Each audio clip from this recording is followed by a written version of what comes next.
everybody. Welcome to another installment of an early morning innovation crush. This is probably the earliest I've ever done this show, so thanks for that.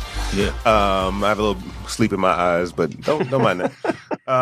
So, as you guys know, this show covers all things marketing, innovation, entrepreneurship, ideas, cool stuff happening in the marketplace, and the smart people behind those things that are happening in the marketplace.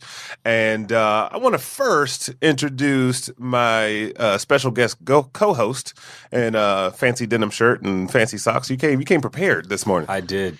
Woke up extra early to pick out this outfit. Oh, nice. You pulled it out the vault. David Wong. Thank you. Say hello. Thank you for being here. Thank you for having me. Appreciate this. I'm glad you could make it. So give us a little bit of who David Wong is. Producer, DJ, extraordinaire, et cetera, et cetera. I hate to sound like one of those LA guys who's like, I do this/this/this, but I am that dude. My name is David Wong. I'm currently associate producer on Banshee, which is on Cinemax. I do DJ. I wear cool denim shirts and cool socks daily. And that's pretty much about it. I'm really happy to be here and to share the seat with you on Innovation Crush. Thanks again, man. And I want one of those Banshee hats when we get. Actually, I want that Banshee hat when we get done here. I got one in the trunk for you. All right, cool. That sounded like a threat. And across from me, the man of the hour, Chamillionaire. Say hello, sir. How you doing, people? Hey, man, when I was checking in, I seen David Wong was before me on the check-in sheet, and I was like, I just figured it'd be somebody else. Right, you got the Wong guy. Yeah. If I had a nickel. For every time. That's funny. He said his name. I was like, oh, that's David Wong. Like, wait, no. You're Michael Jordan. Exactly. Was it Office Space? So one dude had Michael Bolton? Yeah, Michael Bolton. He was the other Michael Bolton. Thank you for joining us today. Yeah. Nah, thanks for having me. I really appreciate this time, and I guess you've recently signed on as an EIR, entrepreneur in residence. Yep. Tell us what that is. Well, I definitely need to clarify what it is because the other day I saw somebody post something and they're like, Chamillionaire has left his dream and joined a 9-to-5 like the rest of us. Like, who does that? And I'm Exactly. like, no, it doesn't work like that. Well, basically for like a few years, I've been like pretty heavy in tech. And, I've been advising and investing and doing a lot of stuff. And, Mark Suster from Upfront Ventures in LA was like, for a while, he was always like, man, I think you're very entrepreneur. You should start something. You should do something. You should. And I didn't know what I wanted to do. I just knew that I was very, excited about tech. Right. And it got to the point where, for years, him and a few other people that I know were often very like trying to convince me to do things. And I was just like, nah, man, I was just trying to find my footing in this tech space. And the reason why is not that I was scared. It was because I just knew that I didn't know enough. I knew I wasn't ready then. Right. So fast forward to today. And we decide that I'm going to take this EIR position at Upfront. And what that means is that I'll sit in partner meetings. I'll give them my advice because over the years, I've been kind of giving them my advice already, just from a different capacity. And it was like, most people be like, well, what could they learn from a rapper? What could they learn from, I think, sometimes just putting a bunch of diverse people in a room, you can get different perspectives from people that come from different walks of life. And I think that over the years, they start to see the value in the information that I would give them. I would look at things at a different perspective than most people, and it was valuable. They would realize, wow, we didn't even think about that. So they were like, you know what? If we bring this guy into the room, he's very entrepreneurial, he's very smart. Eventually, he's the type of person that we would like to invest in. Not like eventually this guy's going to figure out something and he's going to be successful. We want to bring him into our situation and kind of just like feed him innovation and he'll figure it out. Right. And the reason why originally me and my friend, my business partner, who's right there sitting on the couch. Silo. We used to go to. I followed him on Twitter last night, by the way. Oh, you do? I followed you. But okay, yeah. That's funny. Second. Well, and he's probably on Twitter right now, looking at Twitter right now. But anyways, we used to hop on the planes and go to San Fran all the time. And we used to look at LA like LA wasn't like, there was no innovation in LA. And he would be like, man, you're crazy, man. There's a lot of innovation in LA. LA's turned into this, ecosystem of tech. And I was just like, yeah, but I get off the plane. I, go to a bar or somebody with my friend and we're talking. And then I'm like, man, I love this app called Pocket, and they're like, oh, the CEO of Pocket's right there, and you turn to the right, and he's like right there, Right. and then you turn, and it's like the guy from Reddit is right there, and then the guy from Google is right there, and it's like I wasn't getting that in LA. When I come to LA, it would be like, I see a rapper, or it'd be like celebrities, and it'd be just like TMZ, and I wasn't feeling that tech energy, and then they're like, Right. when you come to this venture capital firm, you're going to see all the innovation come to you. I think it's good. It's a smart move because LA is sort of this bubbling community of technology, and you add in the layer of Hollywood creativity. From your experience, Dave, it's just like you mentioned it, seeing things differently. You see the technology or the application of the technology from a very different perspective because you're storytellers, you're entertainers, and it's different than the business guy who wants to know how the back end works or the engineer that you typically find. And, you find the creative visionaries as well, but the creative stint is a little different here. Have you encountered that yet? I know it's all relatively new, but have you encountered that sort of mix of creativity and tech here in LA? Yeah, definitely. I think the problem some people had with San Fran was just that it's all tech, like all day. That's all they do is just think about tech, and there's no break. There's no sometimes you got to step away from that to kind of get your mind right and think creative and just enjoy life and then go back to that. And they felt like it was more of a balance here. But what I found is just because I'm a rapper, it's a little bit different for me than the average person. Like the other day I was at an event and we were going to talk to tech people. We were all excited, like, yeah, tech people were talking, and then they're excited about leaving and going to the Snoop party. So we're like, we was doing that for our whole lives. We don't want to go. That's so true. We know Snoop already. We do that every day. We came to talk tech, and they were excited about because they talk tech so much. They're like, let's go do something cool. Right. And it was like, so it's just that about. And then obviously everybody's going to look at me like, oh, the rapper, we need to go in with him so we can get in backstage. And it's like, wait a second, we're not trying to turn it into that. So just trying to balance that, I think the rapper thing kind of just sometimes. But that's what I was going to ask you about too. I mean, and we talked about this on the phone before, is just this idea of perception, right? Yeah. And I kind of felt like this was kind of like the underpinning of the conversation is, how people perceive you when you walk in the room and versus what what your reality is right now, right? Yeah. Like is I'm going to just make up a number, but 80 business, 20, rap, right? For sure. So how do you navigate that, like that perception and communicate the Chamillionaire of 2015, to the people you encounter? I think you have to make a real aggressive kind of change, and I think you can kind of like dabble in and out, but if you want to be successful in tech and like in the way I want to be, like a founder of a company eventually, and that become something big, right? You can say that you're dabbling in and out and you go run and do all these shows and mixtapes but like really if you want to focus on being successful, you got to focus on one thing. And I was always like that. Right. I was always like, if I decided I want to drop an album, that was just what I did. It was that, and I went hard with it because you hear about these people that say, "Oh, well, I do this. I gotta." No, you looking at him like no, he does a lot of stuff. No, but he talked about the multi hyphenate, right? And I think that is a big part of what LA is. It's this, it's this, and what happens in LA. At least this is my personal experience. Is I came here. I was doing stand up comedy. Mm-hmm. Then I was writing. Then I was producing. Then I learned how to market, and then marketing became what it is today. It's all these different things. And if you're a true multi hyphenate, like you learn to embrace all those things, but it's also hard to tell your story. So from a personal branding standpoint, it's like, oh, but last month you were a DJ, right? And that's it. I'm trying so hard to let people know that I'm serious about that. And so many entertainers before me often played around with this position.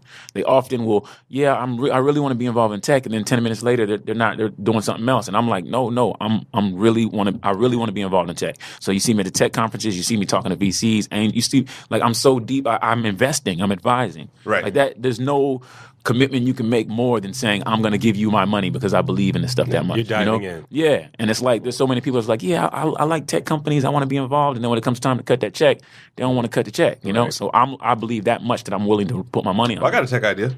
No, cut the check first. Now I'll tell you what. I have my people call your people. No, I mean it's a great point. So let's make it realistic for the audience, right? Let's give us some or give them some of the portfolio of things that you've dabbled in from a portfolio standpoint. I know Maker Studios is a big one. Yeah. So biggest, congratulations. Thank you. I started advising, right? So how I started advising was there's a company called Say Now, and this company had a phone technology that, somebody could I could put my phone number on the internet, post it on Twitter or whatever, and then a fan would see it, and a fan could call that number and then call and leave a message. But Was this Mike Jones? That's funny. No. I'll bring his name up in a second. It wasn't Mike Jones. But there was Say Now was we put our phone number on the internet, and these fans would call us, and the fan could call me and talk to me, but it wasn't my real number. So if I wanted to decide I don't want to talk to fans, I could just turn it off, and then fans would be calling. They would just get the answer machine. And if I want to turn it on and go live, I would turn it on, and the fans would call, and then they would get to talk to me. So I'd say, hey, I want to talk to some fans. Call me right now. And I put my phone number up. So fans would start calling. And the dope thing about it was that if one fan got on the line with me and started talking, everybody else, what happens to them? They would go on cue and be like in a waiting room, and they would hear the conversation with me and this person. Oh, that's cool. So then when I finished the conversation with that person, I decided I wanted to go to another person. I would skip to the next fan.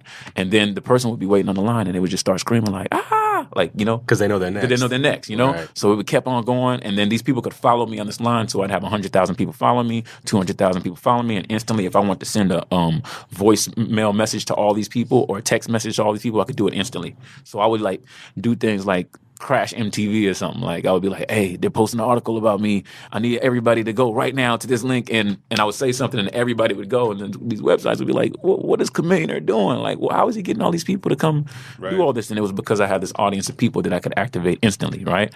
So I thought it was amazing. I was like, wow, this is amazing. And then they were like, well, we're gonna make Mike Jones the face of this thing. They were gonna try to, and I was just like, no disrespect to Mike Jones, but I think you should have everybody use it. He's on our next show. Just Yeah. No, I'm just Tell him I kidding. said what's up. No, but even him, I was like, you could get him, but just get him and everybody, right? Yeah. Don't get just one person. Nobody should be the one person of the face, because if you have that person as the face, then everybody else is going to be like, I don't want to use it, So, and then they were like, how are we going to get everybody? And I was just like, I'll help you. So people say that and they can't really do it. So, I helped them get a lot of people, That's great. Or I actually helped them get Chris Brown, who ended up leaving a message that went to TMZ. And then after that, a lot of people was like, what is that? And a lot of people started using it. And, T-Pain, a few other people. Yeah. This works well. I mean, it forwards straight to your phone. It's a fake number, and it comes to your phone. Yeah, so the reason why I was positive about it is because I just know how artists think. And I'm like, man, they're going to like this, So it's kind of easy, to get them. Yeah, no, I mean, and that's a great scenario, and I will ask you in that vein, like, where do you see the idea of influencer marketing being effective and ineffective, right? Because you mentioned one person or the wrong person or signing up somebody just because. You see that happens a lot versus like making a real effort to be strategic about who's what. I think there's a lot of companies out there that look at celebs and they look at that as their way out, their ticket, and I'm like, nah, you can't look at it like that. You have to look at for one, the person has to be engaged. If they're not engaged, you just don't want to do it. I don't care how big the celebrity is. And sometimes they're like okay with somebody's handlers doing something. I would never be okay with that, because that shows you what the person thinks about you, the celeb themselves. Yeah. And I know sometimes you have to go through these, middlemen to get to them, but man, it's just not. It doesn't end up being a good transaction when it happens like that. The person has to be active and be engaged in what you're doing, and then if they are, then you don't have to be calling them, begging them to post something because they generally love it. Right. And I think that it's hard, but that's what you want. So when I started getting a few celebrities and they started like using it, they were engaged, they're using it. Fast forward to the future, they end up getting bought by Google. And keep in mind, when I was helping them, I wasn't an equity holder or nothing. I never advised for anybody, and because I helped them and I provided value for them, then the company was like, you know what, we're gonna give you advisory stock, and we're gonna make you, advisor for the company. Mm-hmm. So I profited when they got acquired. That's great. So then that's when I was like, oh, this is real. Yeah. This is something real. Like this is a real thing. So I was like, okay, and it kind of just piqued my interest to where like, getting a piece of a company, what the type of money it could possibly make. Right. And then I started looking at things a little bit differently. So that was like my first step into that, right? And then keep in mind, I'm like 1 foot in the music industry, 1 foot in the tech industry. And I still am kind of like that, but I wasn't as deep into the tech industry. And I was like, I went to some of my lawyer at the time and my business manager was like, man, I want to do this tech stuff. Right. And they just looked at me like I was crazy. They're like, you're crazy, like why would you want to do that? Because they're seeing the money I'm getting from the music industry, and they're like, man, I just you're still getting money. Like, I mean, and in that regard, is it like, how did it become a passion for you, right? Like, I get, like, I see from from an intelligence standpoint, it made sense, right? Oh, I can make money doing this. Yeah. But you're obviously super passionate about it, which is very different. Like, some people may do one or two things and like, okay, cool, like, I get a little check or I get a little residual or whatever. But the fact that, you've made this leap now to become entrepreneur in residence at what is actually the largest venture fund in LA, right? Yeah. It's not early stage. right. So, where did the passion for it come from? I think, man, a lot of people have a passion for the same thing and they just don't realize it. Like there's people that can't even freaking put down their phones because they're looking at Instagram every day. But they don't, I guess on the business side of it, they don't want to understand the business side of it. They just want to post. But eventually, me doing the same thing that everybody else did from MySpace and, Facebook and going to all these platforms that keep coming and coming. I'm a curious person. So I was like, why do these things keep coming and disappearing? Like, there was a Black Planet one day and it's gone. We used to use AOL. He's still on Black Planet. He's still on Black Planet.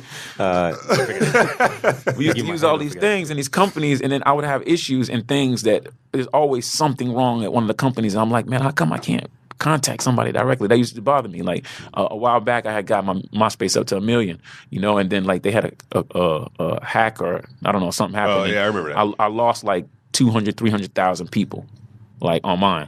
And I'm like, I was on MTV, BET, everywhere going to get this thing up, and I lost all these people. And I'm like, man. So I reached out to one person I know at MySpace and was like, how do I, can y'all get that back? And they're like, oh, sorry, And I was like, okay, well, I got 700,000 people left. Give me the email addresses for the 700,000 people left just in case this happens again so I'll still be able to contact them. And then they're like, oh, we can't do that. And I was like, why? And it's like, it's against company policy. And I was like, why is it against company policy? It just is. And I was just like, why is it? Like, why? Right. So I was like, wait a second, I'm working, I'm going all over the world, like promoting this thing. It's on the side of my tour bus.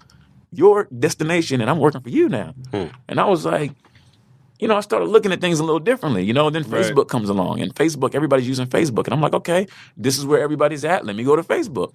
And you just follow this psychology of people that just go to whatever's new. You go to whatever's new. You get a big audience there, right? And not only Facebook is charging you to promote to your audience. Yeah. I'm everywhere promoting this thing. And then I get this audience up, and now to make a post and to get everybody to see it, I have to pay. On my page currently, it says $7,000 per post. So if I want everybody on this page, not even everybody, a large majority of the people on my page to see this one post, $7,000. That's what I got to boost it to. And I'm like, why are we okay with this? Yeah. So I'm just an inquisitive person that asks questions, and most people maybe aren't. So I think a lot of people are into this tech. You're using it every day. We got headphones on. We love talking to the microphones. I'm the type of person that wants to know, like, if I have a problem with the microphone, is there somebody I can contact to talk about that? Right. And I just think that's kind of was the natural evolution for me. Well, it's an interesting angle on challenging convention. Right. Yeah. And you do it like even with a show like Banshee, right? Like it's, how can we tell this, this story in a different way and challenge the way that it's been told before? Yeah. And the same thing happens in businesses. Or Facebook is MySpace, right? Like, to an extent. But somebody goes, why can't we do it this way? And I think that's where innovation comes from. Yeah. So, I applaud you for that. And where, I don't know, like, when I think about young Hakeem, at age 9, my daughter's here, she's 9 years old. I was like, what were you into you left Houston at 9, yeah? Mm-hmm. Or you, okay. Yeah. So you guys got a little red dirt under your shoes. But no, like what was going on with you at a young age that, the kind of, I guess, put this curiosity in you? Or did you develop it over time? It all started from my parents, like, they used to work like hard. And I guess that's America teaches you, like, you work hard and eventually it leads you to prosperity. And, but I just saw them the whole time working. My mother had multiple jobs and I just hated it. I just used to, like, even, when you see like a woman that's coming in and she's holding like 10 bags, you feel like you want to just help her. Like, you shouldn't be, your life shouldn't be like this every day, just grabbing all these bags and bringing them in. And, me and my mom used to go and clean, the office buildings when people leave. Somebody comes in and clean those buildings. Like, me and my mother used to go do that. And I did it because I want to take some of the weight off of her. She used to go do this and I used to go. And then, like, if she would go, somebody had to clean the toilet. I was like, man, I'll do it, because I didn't want to, but I didn't want her to have to do it, you know. So I would just do all the hard stuff, and I'd be in some office building cleaning the toilet, right? And I was just like, man, what is this, man? Like, there's people, like, we live like this, and I just didn't like it. I just didn't like it. So, you know, when I was young, everybody else was playing the basketball team, and I played basketball too, but it was like I had 2 jobs though when I left, you know?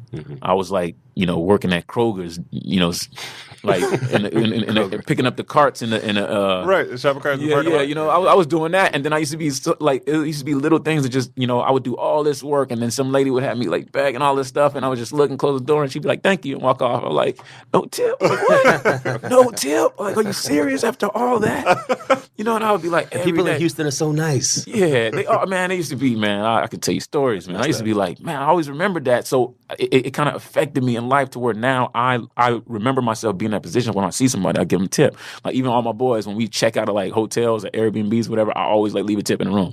And they be like, "You supposed to leave a tip in a hotel?" Yes. Because somebody got to come clean that, man. That's right. Your towels on the floor, like, you don't leave a tip for the person. No, people don't think about it. They think, oh, we tipped the waiter. Messy towels in most cases. Yeah, no, make sure you leave a tip in that room, man, for that person, because that person was me one time, you know? So I think that is what gave me the drive to want to be like, you know what?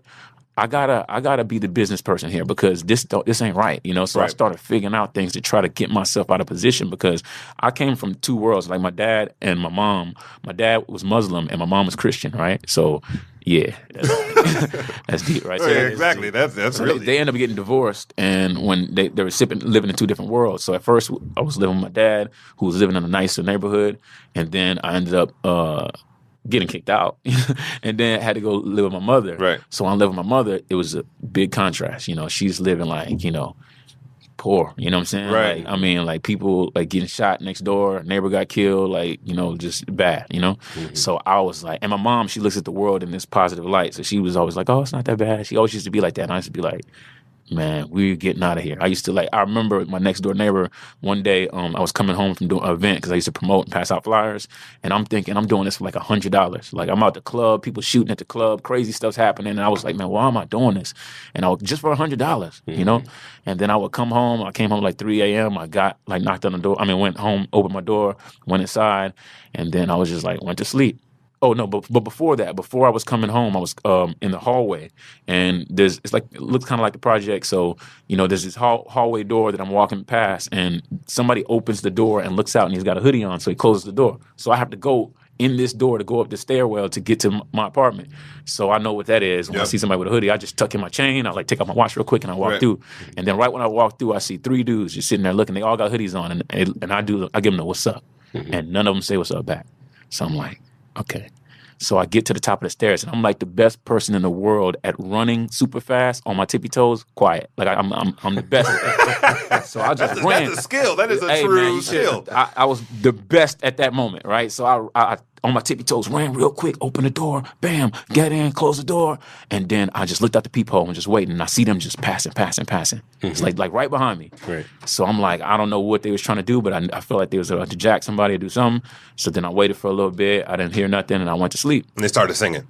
Nah. It's like I went to it's a doo-wop group.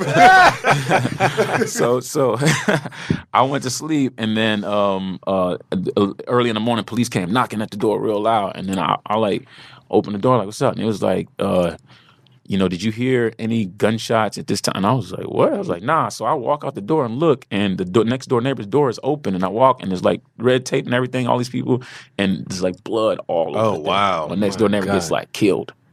So I don't know if they were like planning on robbing somebody, if they were like coming after. I don't know what was happening, but at that moment I was like, we got to get up out of here. And it was like, man, if I got to work, so I would look at everything, business. I like looked at it seriously, because I'm having this crazy life, and I'm talking to people whose lives are so wonderful and amazing, and they're just treating everything like, you know, like, oh, it's only $5 I shorted you, but it's my $5. Like, it matters to me because you don't know what this means to me, you know? So I started looking at life a little bit differently from that point on, and everything from business. I used to be so blunt and direct with people, but it's not because I had to force myself to do it. It's just what was at stake, you know? Yeah. And I think once I started doing it, and I started seeing it work, I told people like exactly how I felt, and it worked. Like you would think, oh no, they're gonna get mad, they're gonna not like what I said, and I would say it, and I was like, okay. After that, it was over. There was some, I'm going to botch the quote, but there was something along the lines of like, desperation is the fuel for action, right? Yeah. Like, and it's when you hit that, that you start to come up on that, forgive my French, the oh shit moment. Like, Yeah. it's like, it's about to, and that's also another area where innovation happens. I talked to a couple of weeks ago the guy who invented the prepaid credit card. Yeah. Right. This guy named Steve Street. Just totally revolutionized banking. And I asked him just what was that journey like, because he left radio to go start this thing, and he was like, after a while, this was the only thing I could do. Like, I had no choice but to make this work. Yeah.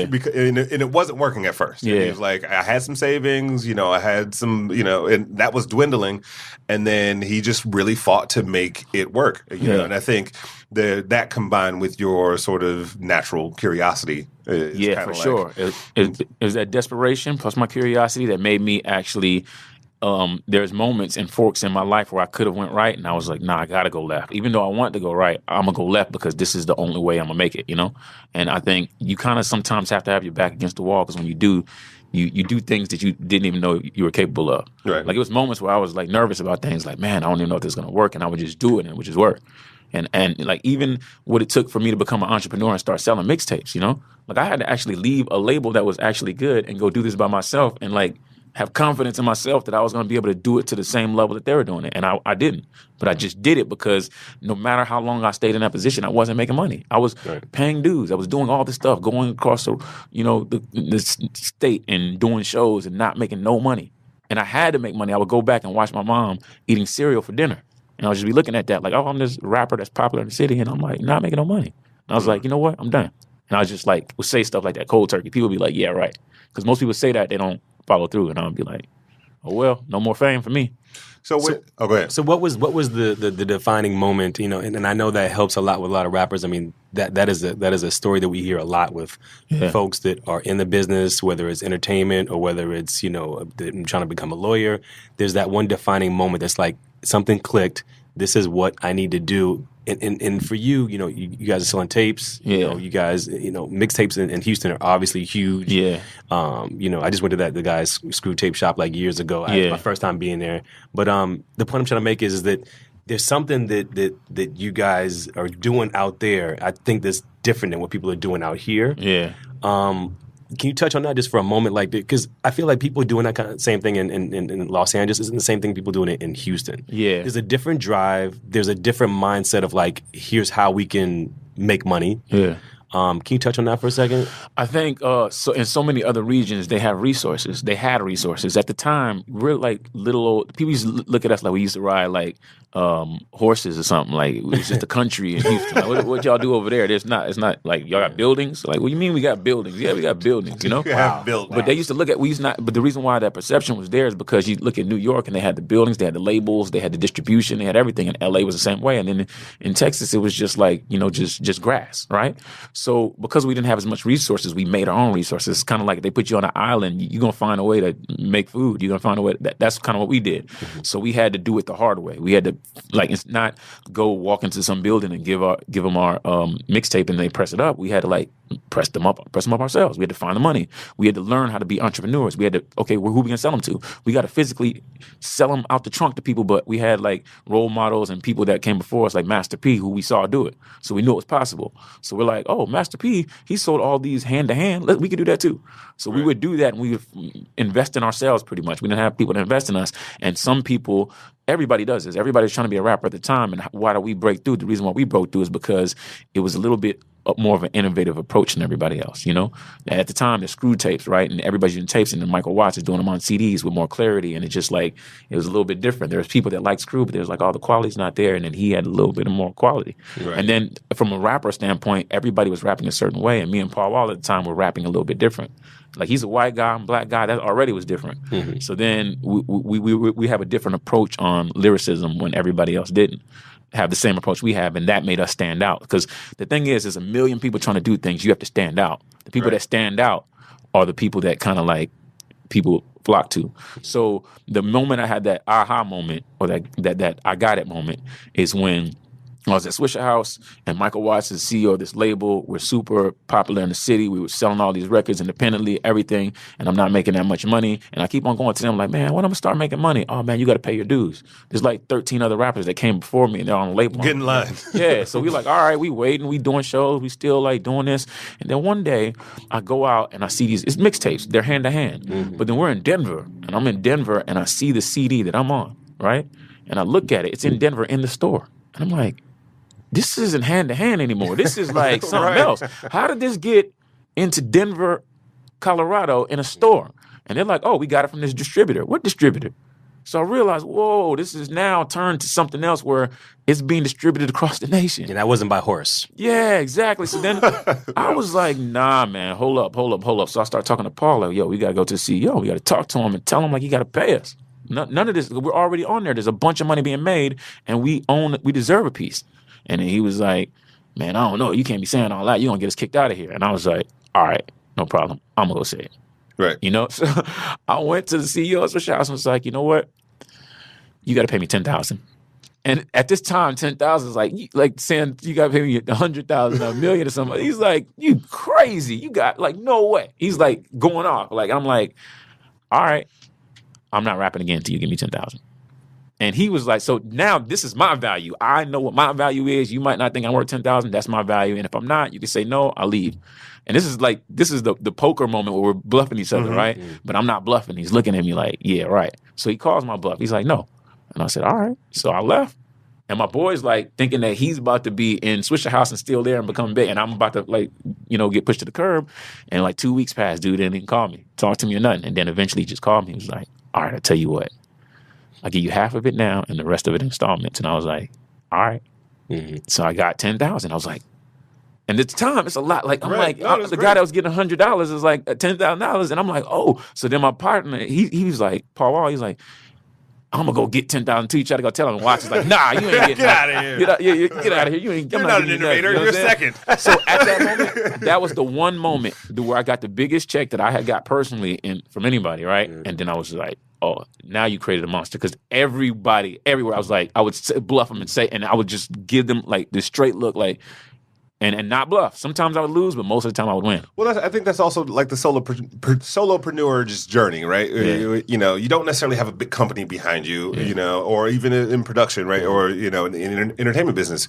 You're always face to face with these projects or an opportunity.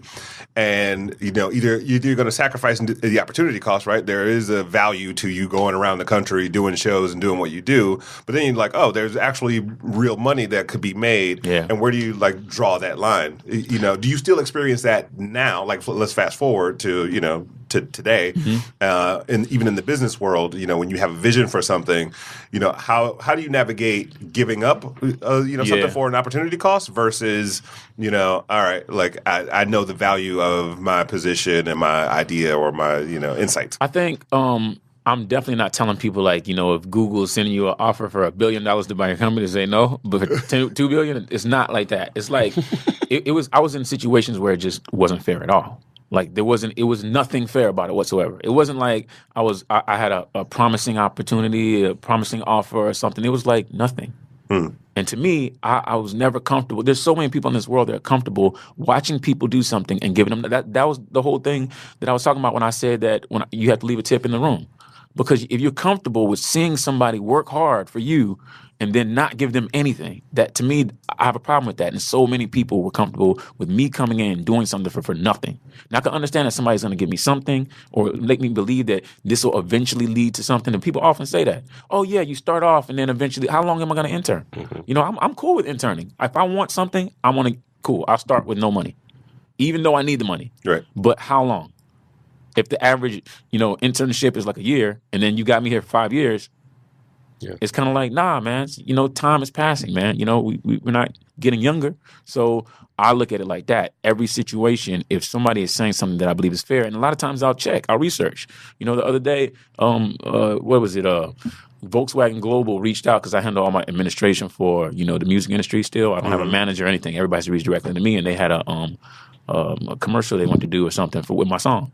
And they started off like, oh, well, we only got this much, and I'm like, oh, like, come on, Volkswagen, like, only got like that. Why even start off like that with me, So then I go call and research and ask what's the market rate for what they're trying to offer me, and obviously what they have is like way lower. So I'm like, maybe it's a negotiation point. So everybody's telling me, no, just take it. No, I'm not just taking it. If the market rate, everybody on my level gets exactly this, and y'all are giving me way less, why? Right. I think I'm worth just as much. So then I would risk it almost. Like I would start negotiate with them in a way to where I don't mind if you don't do it. I'm more about fair, You can not do it. I will lose whatever the amount is. And that's what you got to be. You have to really call that bluff. I'm more about fair. I'm more about fair, and I can tell when somebody's like trying to play me, And that's it. If you come in and you say something that's right, and it don't have to be $1 million. It just don't try to play me. So then I ended up making them pay double. Excellent. Nice. And they paid it. I just learned something. So, like historically, just all your ventures from like a car concierge to modeling agency to the maker studios of the world to now here, and obviously a lot of people are knocking on your door or, and I'm sure like once the announcement was made about, about Upfront, it was like, hey, remember me? So how do you filter the opportunities? Because there's probably 50 on the table at any given time, I would imagine. And you like, which ones are you going to go after? Which ones are attractive? Or are you like sizing up each one? Do you even have the time to do that? Is that where Silo comes in? I'm pretty inquisitive, so I actually like to pay attention. So when people are sending me stuff, I like to look at it. I look at my emails. I read everything. I might not respond to everything, but I see everything. And because you never know what opportunity might, be in front of you.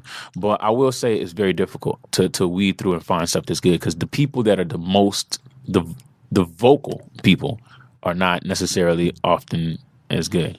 Like especially when it comes to companies, every guy that wants to raise money is like, oh man, I got this $1 billion, $1 million idea, and they send it. It's like most of the time it's not. There's so much that they don't know. Right. And now because I'm in a position where I've learned so much, and I used to be that guy. I used to think that things worked a certain way, and then now that I got inside and I see the way venture capital works, and angel funding and seed funding and cap tables and all, now I look at things a lot different. So I can.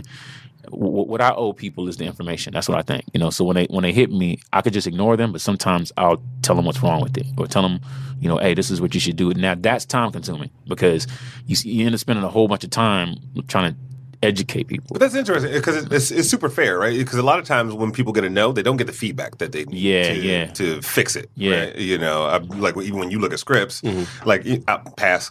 Right, but that feedback is so valuable, and I think there's one word that's just been in my head, because most interviews I've seen with you, or just most stuff that's been talked about you, always comes up the word humble. Right, and I wanted to like understand what your definition of the word humble is, but I think in that regard is like there's this natural intuition to give back, whether it's the tip in the hotel room, or just hey, this isn't right for me because, which is such a value. Most people just ignore the email, right? Like delete, block. I know, right? Lock door. But no, like so. Just define that word humble for you, and or you even if you even feel like it's accurate. I mean, people say humble, but for me, I was one of those people that never wanted to be famous. Like I just wanted to make money. I just wanted to be, I just wanted to be content. I wanted to be able to take care of my mother. That's what it was. So, as to become an entertainer, you have to be this ego. You have to be this persona, and it's like I could turn that on if that's what it takes, but it's not really me. Right. So people ask why I'm all quiet now, and I never was that guy that used to just, I see some rappers or entertainers, they'll like walk into a party, walk in, shades on, jump on top of the table, hands up, hey, I'm here. And I'm looking at this morning before everybody got here. Like, who are these people, man? We're not superhuman. We're normal, just like everybody else, And I've always felt like that. I have to pretend that I'm this, but that's not me. And I think these people somehow turn themselves into it. It's like I used to tell people, like, money does something crazy to you, man. It's at points done it to me. Like once I made real money, right? And I'm millions of dollars, right? And I'm like, my mom wants a car. I'm like, all right, cool. Bought our car and just looked at the account and it just didn't dent it. Not even a little dent. Right. It's like, what? It's like, man, what else? I start looking at Amazon, like, okay. We about to make a big. What can I get? Right. So then you get on a flight and you start to get your first experience with first class flights, and you're learning things like, you can order a drink, and and they can tell you're not here, and they're talking to you in a way like you're not supposed to be here. Right. And then you start looking at them like, I will buy this plane. Right. Money makes you start feeling like that. It's like, and then after you get accustomed to it and used to it, then you start to see the other level of it, like the sprinkler guy that comes and knocks on your door and is trying to charge you $10,000 for sprinklers. Like, nah, man. They don't charge no $10,000. They better like shoot intruders, these sprinklers. And you start to like get a certain confidence, and money does that to you. And sometimes you have to keep yourself down because people can say, "Oh, when I get money, I'm not gonna." Nah, man. Everybody's gonna call you. People are gonna have like sicknesses. They're gonna have like all kind of stuff and you're gonna turn into this person. Right. And my thing is just trying to manage who I am. When people start looking at you, that you grew up with your family and they know you, and they start looking at you like you're a monster, you don't want that. Right. Because those are people closest to you. And I was just like, nah, man, I'm not gonna be like these guys, man. Sometimes if I try to get a flight and first class is not available, well, coach, it is. And then it's a balance, because sometimes you get a coach, you're like, oh, he must be broke. He back in coach with us. Like, no, I just wanted to get a coach seat. You know what I'm saying? I wanted to get where I needed to go. You know what I'm saying? Right. It's like it's a balance, man. So it's a bad TMZ moment. Yeah. So as far as the humble thing is concerned, I think, I don't know, man. I don't know where it comes from. I think maybe it's my mother, because she was kind of like that, and I just grew up watching her care about people. She used to take care of like just people, old people. Like, I think she used to work in a nursing home, and I used to watch her like care. So I think maybe that's why I care. I don't know. Not to switch gears, but I wanted to talk about what Chris was saying, or a little bit on that. In terms of tech and in terms of innovations, what do you think is more important right now? What is popular, or what is necessary? And what I mean by that is like, I think Facebook, or the new Facebook, whatever comes out of Facebook, will be very popular. Yeah. And then you have things that are necessary, like, or maybe necessary for me, like Square. Yeah. What do you think is more important right now? Well, the things that I see that are getting like bigger funding and a lot of people are like getting excited about are the things that are necessary. Like there's an area where disruption is needed, right? Like think about Uber, something that's really very disruptive, right? You used to go try to catch cabs, and as a black man, like I was like, thank God for something like this, because I used to stand out there and I used to be in New York trying to get a cab, and they would just be like driving past me. They'd stop, where you going? Oh, no, going there and drive off. That just happened to me. No, it just happened to me 2 days ago. Wow. Literally just happened to me 2 days ago. It would take a long time to catch a cab, and I was like, man, this is a big problem. Don't go uptown, because you never get my publicist, we'd have to send my publicist out to the street, and she would raise her hand and the car would just stop, and then we'd run and jump in like, ha, I got you, And we used to be like, man, this is, so once Uber and Lyft came, it was like, oh, a car has to come to me, and it's like 2 minutes, and it's like, so this like, and then we could say, oh, that's a cool problem they're solving, but if we think about the depth of the problem that they're solving, with like less drivers on the road and more people in cars, so that's helping the ozone layer, or we're it's giving people jobs, it's giving it's helping in places where they don't have like, you can go to Dubai right now, you can go to places overseas and hail a cab instantly. And then on top of that, think about the the problems with like when you get in a cab, you don't know who this driver is, Right. I think it solves so much, and it's a big problem. And when you see that, then you're like, okay. Or you can make like just a little cute app that has cute kittens on it, And it's like it's not a place for that, because that's entertainment for people. But the ones that are like really disruptive, and as I said in the VC firm, I see some companies now that, I used to have like this level of companies, like I used to think on a level A. Whatever is higher than A, that's what's coming in there. It's like stuff that I didn't even think was possible. I'm like, you're gonna solve what? And you actually believe that these people are gonna do it. It's like the most amazing thing ever. And now, I guess you kind of get a little bit desensitized to some of the companies that come in, because when somebody has like just a cool app, it just doesn't even seem as impressive, because you've seen so much that's just amazing. And a lot of them are like repetitious, right? Like we're the Instagram for Instagram, exactly. Because we take double pictures. You're exactly. Like that's not, to me, it's not an innovation, nor is it necessary. At some point. So as your residency evolves and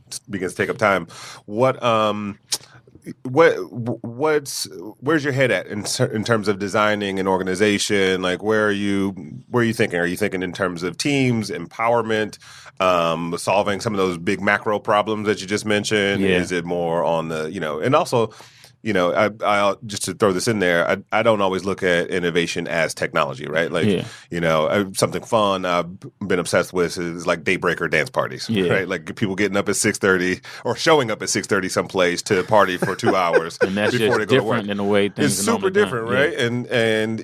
And they're like they've launched in New York, L.A., London, like it's all in this one company, that's doing these things, but who would have thought? Yeah. So like, where's your head at right now in terms of, like, as you're seeing all this stuff coming in, you have this history, and you want to create something that's going to be amazing.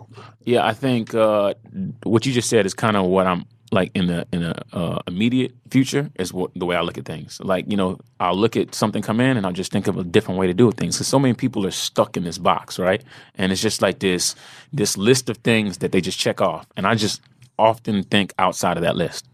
So I'll see companies and think of ways that I could add value that they might not be thinking of.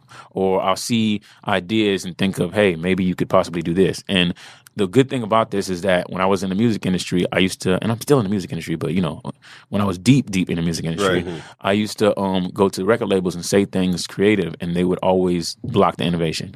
They never want to change anything. They have systems and things work a certain way, and they never want to change everything. Every artist's commercial that you would see on the TV, buy my album, $10.99, blah, blah, blah. That's what it was, everyone. And they never, I was like, well, why don't we just change that and just be the one? Like, I want to do a commercial where we have a fake Geico lizard up there, and my lizard knocks him out. There's a new lizard in town, Chamillionaire. Right. They were like, oh, what? Looking at me like I was crazy, So when you get into the tech world and you start to throw crazy ideas at people, they like them. They like innovation. So I was like, whoa, these people like this creativity. And, people ask me about, when are you writing a new song? For me, it was more about creating, like watching this thing that I made turn into something big, right? And it's still a different form of creating. I might not be making a song, but I'm still, adding value to something that's turning into something. So that's where the advising happened. And then I wanted to get deeper. I started investing. I invested in Maker Studios, and then that made an exit. And I invested in other companies, Me Too, a few other companies. And now I'm actually even taking it further because I'm actually taking, we have a fund that we created personally with me and a few other celebrities, and we're all going to be investing in, tech companies.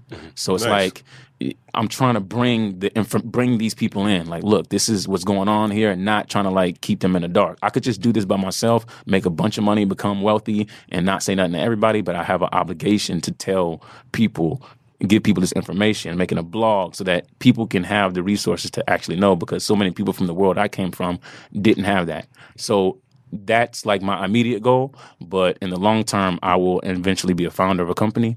And because I believe all this information that I'm getting, it needs to go towards something, right? Yep. So then I will be in that CEO seat. But this venture capital, how it works for me is that, I'm in a VC firm, and people that believe in me and are investing in me right now. And this is like deja vu. This is like, I used to be this young kid that didn't know it all. And I went to the major label, and they were the VC firm at the time. And I got them to invest in me, and then I turned it into something big. So this is that moment all over again, but just in the tech space. Well, and a lot of people, like present company included, and I think they look to you or look up to you as this sort of example of possibility, right? Yeah, like, exactly. You talk about like from a murder next door to CEO, and being a resident at a venture capital firm, not a common journey. Yeah. What do you, but when people hear your story, like, what do you want them to take away from that? Like, if you could give them like one sort of, or a couple of key things that you go like, this is kind of where, like, one of my personal mantras is change the way you look at things, and the things you look at will begin to change. Wow. Right. And that's just something I carry with me everywhere. And that's how, like, you talk about like those small tweaks, those micro innovations. Oh, let's knock the lizard out. Like, it's just, let's look at it a little bit differently. But, with your story as this sort of, I'm going to call it an epic journey. But what do you want people to walk away with when they hear that story or encounter you? I have some friends and people that feel like, man, you're different, man. Like you one of the enlightened ones. You're one of the people that's just smarter. You're one of the people that's more lucky. You're one of the people that's like, they throw all these excuses. And I'm like, man, one thing that is common for all of us is that information is there. It's there.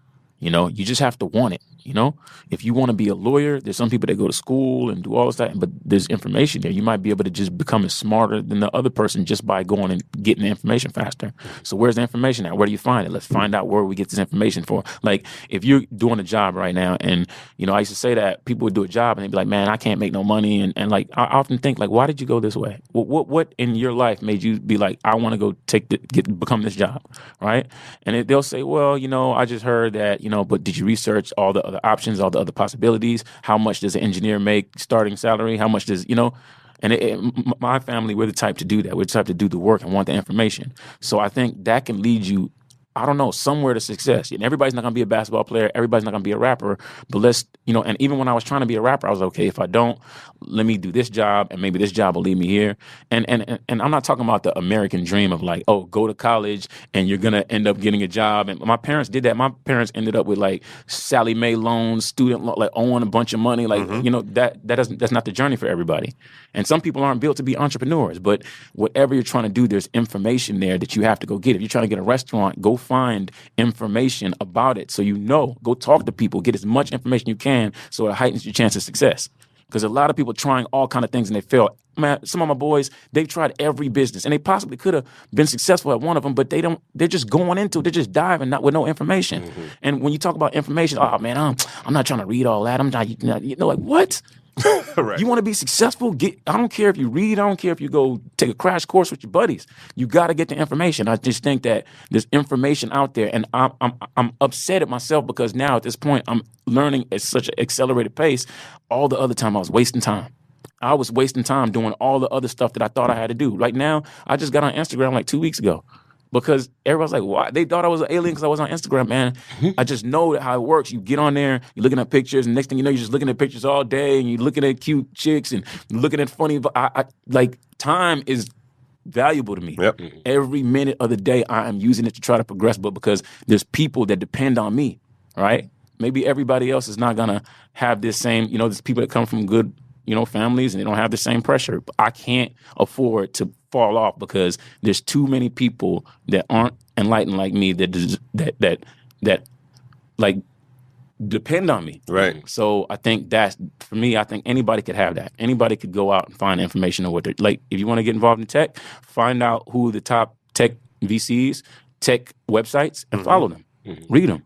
And you'll learn. Google is like everybody's best friend. Yeah, I got a if friend. you want to accomplish anything, you know. I got a friend named Justin Kahn. He sold his company Twitch for like $1 billion, right? And he's like super refined, man. He'll think up an idea and be like, oh, yeah, this idea is good. And then 2 weeks later, he's got the whole business plan and everything. And I'm like, and he sends it to me. I'm looking at it like, man, how did you do this? How did you get the market size? How did you get all? Right. He's like, Google. And I'm like, man, that was prolific, but like, bro, you got to tell me more than that. Secret to success about selling a company to Amazon is Google. Yeah, he's like, man, go Google it, man. The information's out there. I just, I went and looked it up. And I was like, you just don't know where to start. The internet is big. It's huge. Just all this noise. You have to find where. And I was like, man, just point me in the right direction. But a lot of people won't go do anything because there's nobody helping them. They think somebody owes them. Like, man, Cam, you got to help me. Those people that be like, you got to sign me. So no. I don't care what you're doing. Do it yourself. Act like nobody else exists. Act like nobody's going to help you. Act like your mother's not going to let you come sleep on the couch when you're done. Right. Like, go out there and get it yourself. And if you do that and you start to make progress, everybody else will fall in line. And I just think that Justin, it sounds like kind of crazy that he would just be like, go Google it, but that's probably really what he did. I wouldn't be surprised. I mean, it's almost like the fake it till you make it, where you can at least go get enough information, right? And then to point you in the right direction. Right. You find people like you will also like give you the feedback. When I started as a writer, I used to write like you read in in like the school play books, like the person's name, colon, then the text, and then some exposition, instead of like, script format. Like and I sent it to a bunch of people for a couple of years, and then one guy was like, "Hey, here's what you need to do. I love the content. Here's what you need to do." Yeah. Really quick, you don't cuss, you don't smoke, you don't drink. You don't even cuss when you stub your toe. Nah, not really. Not really. See, I got you. Nah, I can't remember the last time I did. It depends on what you think cursing is, because I used to say N-word and stuff like that, but now I just don't. But there's a reason why I don't. as a music is because I realized when I was going doing shows, is like one time I did a show, it was like, I don't know, 50,000 white kids just out there. And then I just like got to the N-word part. And right when I said the N-word, my DJ stopped the music and the whole crowd said the N-word. And I was just like, And I just started looking at them like, Right. what? Like, but did it's your I song. make y'all feel comfortable enough to say that? Like, not even just blanket. And I was just like, man, I don't know. So it was because I knew where the music was going, and I felt a way about that. You know, I felt like I shouldn't be doing that, and it was just this conscience that was just in my ear telling me that the whole time. So as far as the smoking and drinking, I never ever had to like even a slightest like want to smoke. I don't. It's like all my boys that smoke, man. They got like weed crumbs all over their house and stuff, man. I'm just Right. looking like, and then most of them I know they're just very non-productive, and I like to be productive. I don't like downers. I used to take like Red Bull, and I used to drink caffeine a lot because I wanted to just go. Right. Let's get it. It's time to go. You know? I would hate to see you on Red Bull and caffeine. Yeah, I don't even drink caffeine no more. Right. I'm good. You know what I'm saying? So I think it's more of just a mental thing of me trying to like, I would tell myself one day like, well, maybe I should just not drink. Right. And then I would just quit cold turkey. And just, so I've drank before, but I just don't drink now. It's true. It is a non-productive. Yeah, it's more of a exercise. social thing that you want to, but most people that I know are social, they just want to hang out and just hang. Like, Right. I don't got time, man. I'm trying to get it, you know, so I don't, that's So why I true. don't do it, you know. So true. Yeah, and just along those lines, I said that in jest, but like I always felt like good rappers, good MCs, like you have to be super smart, right? Because you're using, metaphors, rhythm, timing, Similes, authenticity, right? Like all these different, the creative flow, like all these different things that really translate into the business community. So it's like you were steeped creatively in in a lot of the things and the business side, right? But it's just kind of like that poeticism that flows into the business side of things. So. But it's a gift and a curse because once you start learning stuff and becoming enlightened, then you start to realize that you want to handle the business part more, so you're less of the creative because you're so busy handling the business side. And I think that's kind of where the fans start to lose value because they want you to just be this creative being all the time. Right. And a lot of the creative people are sitting there, but then eventually they get to a point where they start to think about the money side and they start to handle things that they shouldn't be handling. Or it would be awesome if you're a creative guy and your business people are very on point. They pay you everything right and everything's good, but that's rarely the case. Right. You start to find out, you're getting screwed because they look at you as this creative guy and he's not really a business guy. He's Right. not gonna understand. It was a mentor of mine. Like he knows enough about things to be dangerous, but he's not an expert in any of those things. So it's Yeah. like I can go and like you said, I can challenge the sprinkler guy and like that's not $10,000. Yeah. Like I know sprinklers, Yeah. right? Or I know lighting. Like I don't need that lighting package, right? Yeah. It's but you also let your team do their thing. As we begin to close, the show's called Innovation Crush, as you know. What are some things that are out there that you're crushing on that you're like, wow, that is really, I mean, it can be your own world. It can be in Africa, wherever you see the most innovation or just awesomeness happening.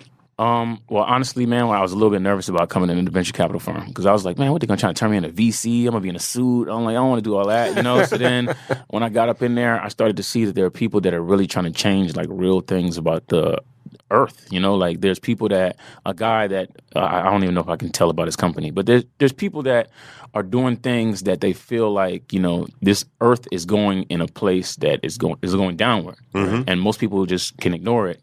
And maybe it won't happen in our lifetimes, but there's some people that actually care about fixing the earth. Right. And I'll be like, man, that's a honorable thing to want to do, but like, how are you going to do this? And I hear people come in and look at you straight in the face and tell you. Like, to me, I'm amazed by this person because you have stepped completely out of your own personal want and have thought about everybody else and made your life's mission to be to help everybody else. And to me, that's like you often look at people sometimes and think that there's no good people left on this earth no more. Like people will be mean, they'll rob. You look at the news every day and you see all the people getting robbed and car chases, and it's like, man, there's no good people. And then you see people walk in and you almost, whether their business is making money or not, you almost want to invest just because the way they think. Right. And I see stuff like that and I get excited about just humanity. You know what I'm saying? So there's people that have never been to Africa and want to save Africa. You should look into this company called Not Impossible. Not Impossible. The CEO was a guest on the show, and I mean they've done some amazing projects, right? They built this thing called an iWriter, and which there was a graffiti artist who named Tempt, who had ALS and was paralyzed. And like 7 years into his paralyzation, they took a pair of glasses and a camera from a PlayStation and some coat hangers and built a thing called an eye writer, which they won Time Magazine's Invention of the Year for, where he could paint using his retina. And did a projection outside his hospital room, did all that. And like that was 6-7 years ago. Wow. But their whole mantra is tech for the sake of humanity. And it's really, really, really crazy. And I've seen some virtual reality stuff that's like amazing. Think about a person that's like deaf. That or a person that's handicapped that can't go and being able to put on this headset and be able to be in this world and do things that they couldn't have done before. And I'm like, man, it's amazing. What are you using VR to even treat phobias, right? Like it's like you have a fear of X, like put on the headset, get in that environment, and, and it forces you put you in the pit of snakes. Exactly. So Indiana Jones. I definitely don't think that my mind is like Elon Musk enough to be able to accomplish some of the stuff that these people are accomplishing. Right. I've seen them. They've got. They went to Stanford. They started super early, and now they're just so far ahead mentally that I'm impressed by that. But you also have the intuition to know like which one of those. Exactly. You're in a good position. Yeah, exactly. And honestly, which one's worth the money? Like you can invest in all kind of companies. I like to invest in a company that I just believe is worth it. Right. I believe that the founder is worth that investment. Last but not least, complete this phrase for me. It should be easy for you. Let's go back to your freestyle days. Innovation to me is disruption. Innovation to me is creativity, and innovation to me is risk. You're the first person that gave 3. This is. I could go like 20. I was like, innovation to me is a lot of things. Innovation to me is needed. For sure. Nice. Yeah, it was when I first started the show, and I was like, I'm gonna see if I can do this thing at the end of each show. And then one of the first people asked, they said pancakes, and I was like, oh no, I shouldn't have ever asked that question. Okay. But they're not entirely wrong. They're not wrong because why? Why do you say that? Because a pancake was an innovation. I mean, before that, what we were eating, I don't know. Something dope. not. Yeah. Well, her biscuits. Her point was like you can make it anything you want. Like it's one of the most plain things you can have. But you can make them into any shape. You can add whatever toppings, whatever extra ingredients. There's no end to what a pancake can become. Like it's really like just don't bring that pancake to the venture capital firm. We're gonna be like, we've seen that before, bro. Pan.cake. I got a new take on pancakes. It's like, all right, man. You might want to take that to Shark Tank, man. Mr. Buttersworth. But no, thank you, man, for coming in. This has been great. Thank you for having me. I love interviews like this, man. I could be like here for like 2 hours. No, I'm serious. I See know my boy over here packing. I know. Like, I saw to him the airport. Exactly. He was making me nervous. I'm like, okay, all right. He hadn't taken the shades off the whole time. That's security or business manager. So anyway, thank you, guys. Thank you both for joining us. Thank you, Brooklyn. Absolutely. Hi, Brooklyn. Hello. You gotta speak louder so people won't think I'm crazy. Everyone, this has been another installment of Innovation Crush, and we will talk to you next time. Goodbye. Peace.